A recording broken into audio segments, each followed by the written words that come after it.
Ahora, en el contexto de la Cena del Señor, horas antes del arresto de Jesús, destacó versículo 21 al 23, es decir, Lucas 22, del 21 al 23, y dice: pero sepan que la mano del que me va a traicionar está sobre esta mesa conmigo. A decir verdad, el Hijo del Hombre va según lo que está determinado, pero ay de aquel que lo va a traicionar. Ellos comenzaron a preguntarse unos a otros quién de ellos sería capaz de hacer esto. Acá Jesús hace un anuncio escandaloso, ¿sí?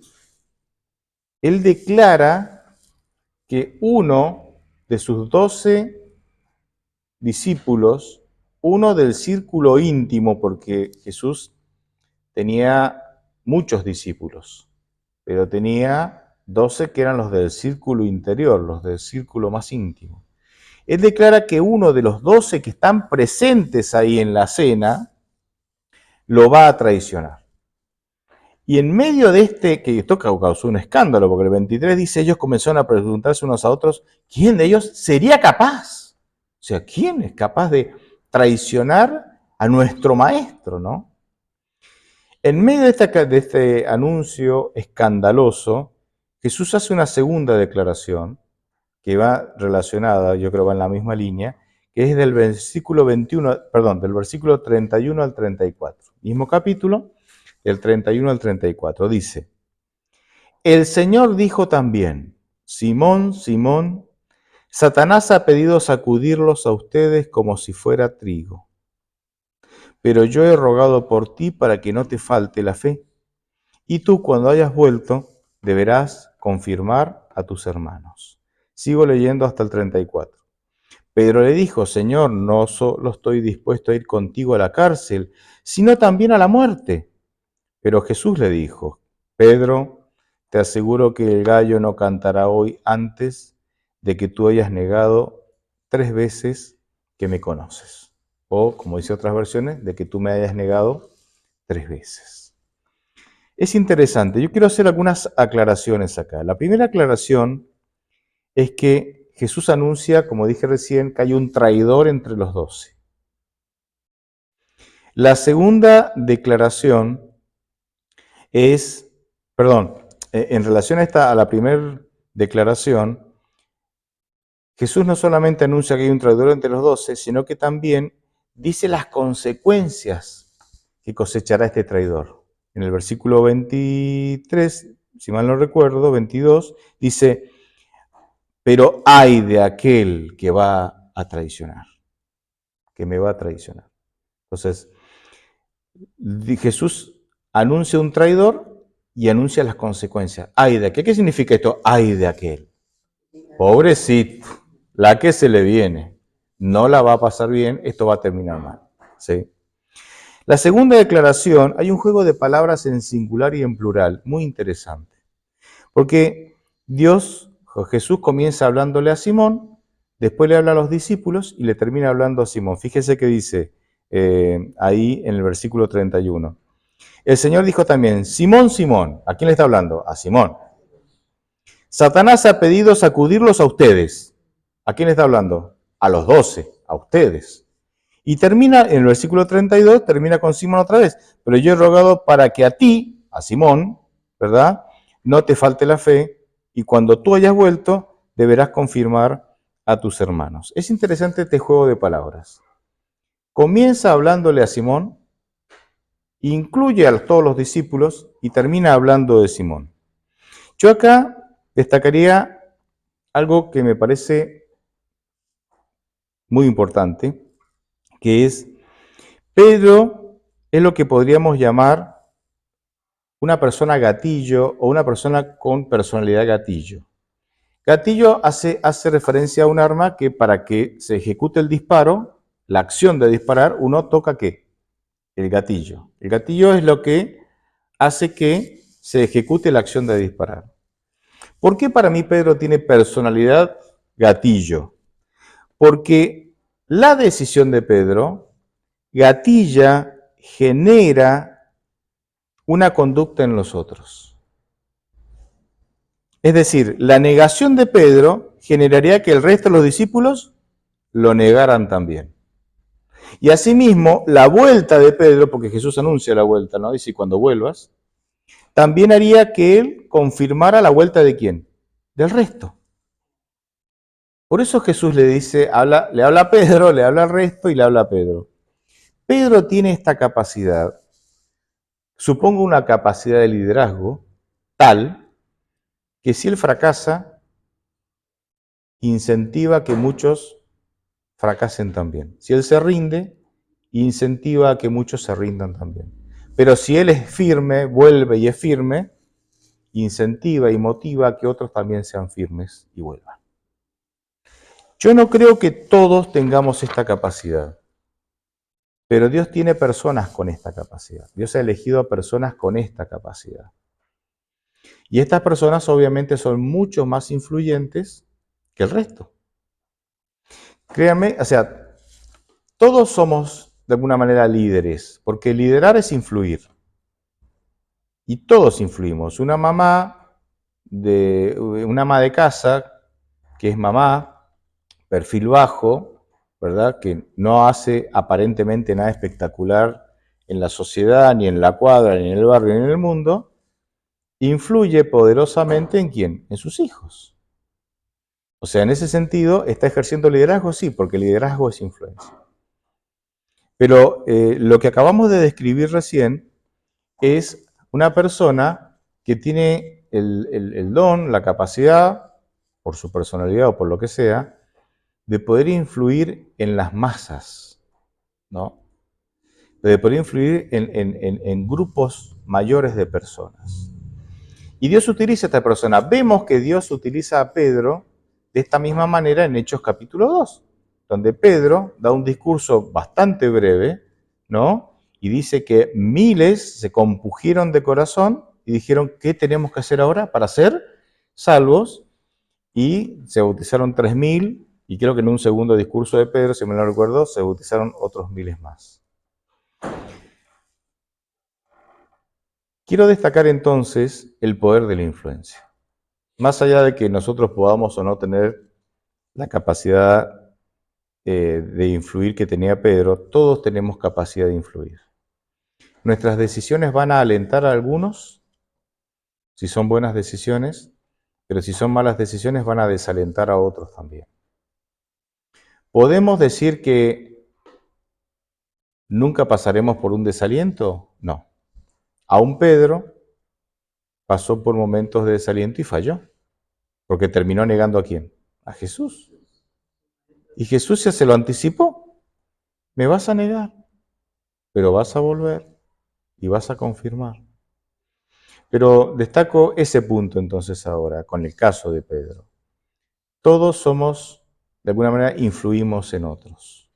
Y aunque nadie es libre de cometer errores y de caer en el desánimo, yo creo que el caso de Pedro me enseña de que soy una influencia para otros, pero si yo caigo, tengo que volver. Porque así como caí y pude influir mal, volver puede influir para bien. Hay que volver. A veces nos puede tomar un tiempo volver, a veces minutos. A veces seguimos viniendo a la iglesia, pero mentalmente estamos lejos de Dios. Pero en algún momento hay que volver. Porque es esperable que caigamos, es lamentable, pero es esperable por nuestra condición. Pero la clave, como decíamos más temprano, es perseverar. Y perseverar es volver. ¿Sí? Reconociendo, porque fíjense que Jesús terminó reconociendo. Por eso en Juan capítulo 20, si mal no recuerdo, Jesús llama a Pedro y 3 veces le pregunta si lo quiere y si lo ama. ¿Por qué? Porque Pedro lo había negado 3 veces. O sea, volver reconociendo. Sí, me equivoqué, la culpa fue mía. Fíjense que Pedro no le echó la culpa a nadie. No dijo, no, estos otros 11 que me dejaron solo y que no me acompañan. No, porque, no sé, los traumas de mi niñez, no sé. No le echó la culpa a nadie. Él reconoció y fue restaurado. Y confirmó a sus hermanos. El segundo punto que quiero destacar es que las consecuencias que cosechó Judas fueron muy diferentes a las consecuencias que cosechó Pedro. ¿Por qué? Porque no es lo mismo negar que traicionar. Judas traicionó, Pedro lo negó. Pedro negó a Jesús porque pensó que él podía con esa situación. El egoísmo desató en Pedro la idea de que él era superior o más fuerte de lo que él realmente era. Pero la traición de Judas fue un acto premeditado de maldad.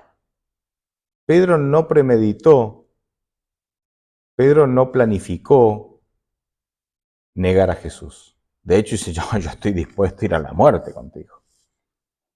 Pero él era más débil de lo que él creía. Su egoísmo no le dejaba ver su debilidad. Pero Judas fue un acto premeditado y planificado de traición. No fue un acto de debilidad, fue consciente. Por eso las consecuencias fueron muy diferentes. Es decir, en ambas situaciones el egoísmo estuvo presente. El orgullo, el egoísmo y el orgullo le hizo creer a Pedro que era más fuerte de lo que era. Pero ese mismo orgullo y egoísmo hizo que Judas sacara lo peor y lo más oscuro de su ser. En definitiva, siempre es peligroso que nos dejemos dominar por nuestro orgullo. Siempre es peligroso que nos dejemos dominar por nuestro orgullo. Las consecuencias pueden ser peores o mejores, o sea, nunca es bueno, digamos, pueden ser menos malas o muy malas, pero siempre es peligroso que nos dejemos dominar por nuestro orgullo. El orgullo es la madre de los pecados, no sé. O sea, si el padre es Satanás, el orgullo es la madre, ¿no? Por decirlo de alguna manera. El orgullo nos impide perdonar, el orgullo nos impide sanar relaciones. El orgullo hace que tengamos un falso concepto de nosotros mismos. El orgullo hace que le echemos la culpa siempre al otro y nosotros siempre somos las víctimas. El orgullo nos hace que nos victimicemos para no reconocer que somos culpables, etcétera, etcétera, etcétera. El orgullo es el gran problema. Por eso nosotros tenemos que destronar al orgullo para permitir que en nuestra mente gobierne quién. ¿Se siente quién en el trono? Dios, por medio del Espíritu Santo. Miren, y para llegar a esto, para llegar a este punto de permitir que el Espíritu Santo pueda gobernar realmente nuestra vida, muchas veces necesitamos quebrarnos. Quebrarnos. Cuando hablo de quebrarnos, a veces pienso no en un jarrón, ¿no? En algo frágil que uno cae y se quiebra, ¿no? No sé si alguno de ustedes alguna vez se quebró algún hueso. Es tremendo la fractura es tremendo. Pero fíjense que el ejemplo de Pedro nos enseña que tenemos que quebrarnos a veces para tener una perspectiva real de lo que realmente somos. Nosotros somos geniales hasta que pasamos por, o sea, nosotros creemos que somos geniales, creemos, ¿no? Hasta que pasamos por alguna situación que nos quebranta. Y ahí empieza a cambiar la manera en que nos miramos a nosotros mismos y también empieza a cambiar la manera en que miramos la vida. Y ya no nos sentimos tan, en el medio del quebranto ya no nos sentimos tan geniales. Puede pasar. Y empecemos a decir, bueno,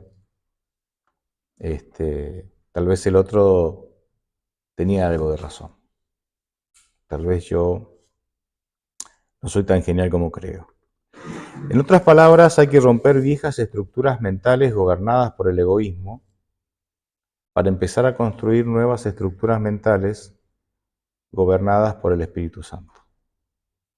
Y en esas nuevas estructuras mentales gobernadas por el Espíritu Santo, Dios empieza a tener el lugar correcto en mi vida, yo empiezo a tener un concepto correcto de Dios y también empiezo a tener un concepto real de lo que soy.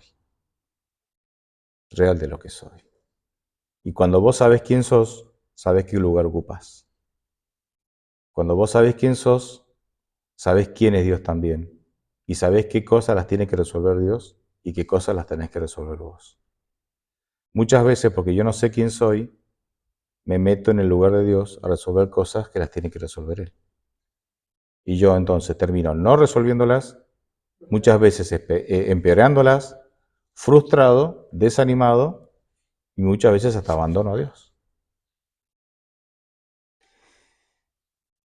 Pero, y ya con este punto quiero terminar, en ocasiones nosotros sentimos que pasamos largos periodos de nuestra vida rotos, quebrados, quebrantados. Y es como que decir, bueno, está bien, el quebrantamiento es una oportunidad para yo entender, para romper viejos estructuras mentales, pero yo vivo roto. O sea, ¿cuándo va a sanar esto? O sea, ¿cuándo voy a salir? Vemos esto en Pedro. Pedro pasó por el quebrantamiento de negar a Jesús. Eso le dio una perspectiva nueva de realmente quién era él. Y cuando volvió otro Pedro.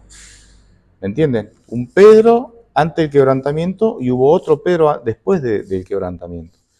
El que volvió después del quebrantamiento era más humilde.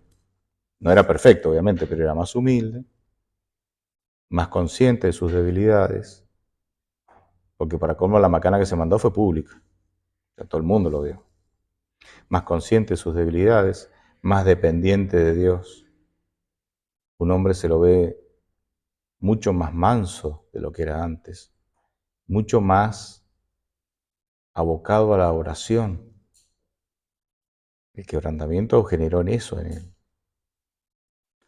Pero muchos vivimos quebrantados por una cantidad de tiempo y parece que seguimos iguales. Iguales de rotos y no hay un nuevo Norberto, una nueva María, ¿me entienden? No, una nueva, no sé, una nueva Claudia o pongan el nombre que quieran ahí. Sí, no hay. Y es que las situaciones que nos quebrantan no es garantía de que vamos a cambiar. Es una oportunidad para cambiar. Pero no es garantía. ¿Y saben quién nos enseña esto? Judas. Judas se quebrantó también como Pedro. ¿Cuándo se quebrantó Judas? Cuando en el juicio con Jesús, él llega, arroja las monedas, 30 monedas de plata que había cobrado por traicionar a Jesús. ¿Y qué dice? ¿Cuál fue su declaración? He entregado a un hombre inocente. Fíjense, se quebrantó, reconoció, devolvió, quiso restaurar, restituir la macana, devolviendo el dinero. Sin embargo, aunque se quebrantó y aunque hubo en él un aparente cambio, lo que generó el quebrantamiento en él no fue arrepentimiento como Pedro. Lo que generó el quebrantamiento en él generó culpa, generó el remordimiento y lo llevó al suicidio. Entonces el quebrantamiento es una oportunidad. Vivir situaciones que nos quebrantan, que a veces nos las buscamos nosotros, y a veces te llegan. La vida es así. Es una oportunidad para cambiar, pero no es garantía. Judas tuvo la oportunidad y finalmente el quebrantamiento lo llevó al remordimiento, la culpa y la muerte. Pero el caso de Pedro es diferente. Lo llevó al arrepentimiento y a reconocer realmente quién era él y la necesidad profunda que tenía de quién. De un Salvador. De un Salvador. Ahora, muchos rechazan la oportunidad que les ofrece el quebrantamiento para cambiar. No se suicidan como Judas, pero viven vidas miserables. O sea, les llega una situación que los quebranta, está la oportunidad ahí, no se arrepienten como Pedro, tampoco se suicidan como Judas, pero viven vidas miserables. Porque siguen aferrándose al orgullo. ¿El orgullo fue quebrantado? Sí. ¿Fue humillado? Sí, pero se siguen aferrando a los pedazos de orgullo que han quedado tirados en el piso. Y esas son decisiones, hermanos, que nosotros tomamos. Nosotros decidimos a qué nos aferramos. Y esas decisiones repercutirán en esta vida y en la vida eterna. como repercutió en la vida de Pedro y en la vida de Judas. Israel no aprendió, rechazó la invitación de Dios a entrar a la tierra prometida, que fluye leche y miel. ¿Dios lo siguió amando? Sí. ¿Lo siguió acompañando? Sí. ¿Lo siguió alimentando durante 40 años en el desierto? ¿Siguió saliendo agua de la roca? ¿El calzado y la ropa crecía junto con ellos? ¿Los protegió de 1000 cosas más? Sí. Pero vivieron en el desierto en lugar de vivir en la tierra que fluye leche y miel. ¿Dios los dejó de amar? No. ¿Los siguió cuidando? Sí. Pero claro, no es lo mismo el desierto que la tierra llena de bendiciones que era el plan de Dios. Entonces, todos vamos a pasar por situaciones que nos quebrantan. En los jóvenes, ¿sí? Tal vez un chico o una chica te rompe el corazón. Y para un joven eso es demoledor, ¿sí? En los adultos, aunque eso también te puede pasar, también te van a pasar otras cosas, ¿no? Salud, problemas de salud, la pérdida de un ser querido, la pérdida del trabajo, o no sé, algún otro problema. Vieron que la vida tiene un abanico de ofertas. Que podamos tomar esas situaciones para replantearnos la vida, para replantearnos quién soy, qué lugar le estoy dando a Dios y que salgamos siendo nuevas personas. Satanás a veces quiere quebrantarte para desanimarte. Dios utiliza esa misma situación para que salgas mejor. ¿Qué mejor manera de vencer a Satanás que usar sus mismas armas en su contra? Amén.